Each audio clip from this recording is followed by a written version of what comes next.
This is the Seenda ergonomic wireless mouse. It is quite funny looking. So the box is a very simple box. It's thin, but the cost that they saved with this type of packaging material gave them the ability to give us a braided cable, which is very nice, and that will last longer than its rubber counterpart. It is very, very unique. The curving feature, the vertical look to it is not too bad. Most people who look at this mouse probably would not know what it is until they got a closer look. It's that odd looking. It takes a USB-C charger, which is very nice. And if you want a quick charging method, you could grab something like this, plug it in, and then whenever you're ready to charge the mouse, it's charging. Pretty perfect. This is able to connect via USB. There it is on the bottom of the mouse, or Bluetooth. And then you can connect up to 3 different computers, swap different computers by just pressing this button. And these are the back and forward buttons, as well as the pointer clicker and the right clicker. And then you have these two in the back. Then you have the DPI setting right there and your scroller. You can game with this, and one of the biggest things that gamers would want to know is how fast can you click it. So let's go ahead and compare it to my Corsair wired mouse.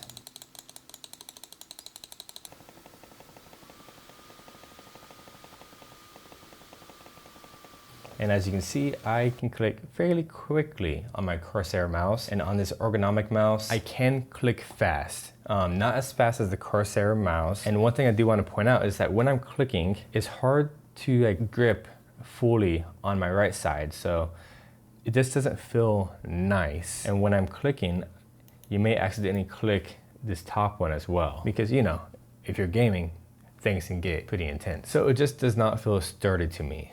So time to talk about is comfort, and really it is very comfortable.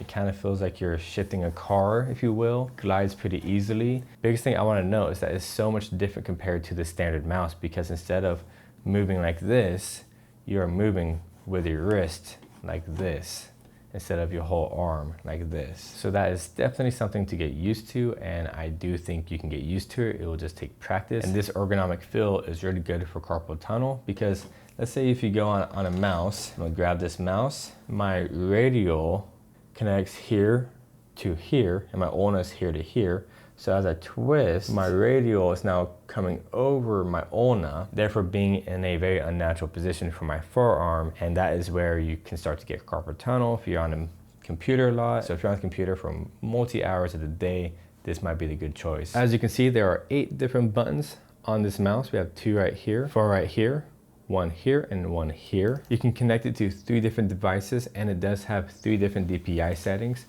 It doesn't really say on the website, but I'm assuming it's 1000, 16, then 2400. And that's what it kind of feels like. And then you go through the DPI settings by pressing this button. So use case scenario, why would you want to use it? Who would use it? And what do I think about it? So this is good at all of it, perfect at none. That's how I would explain it. It's relatively good at gaming. It's relatively good at editing. It's relatively good at just being a standard mouse, but it's not perfect at any of it besides being ergonomic.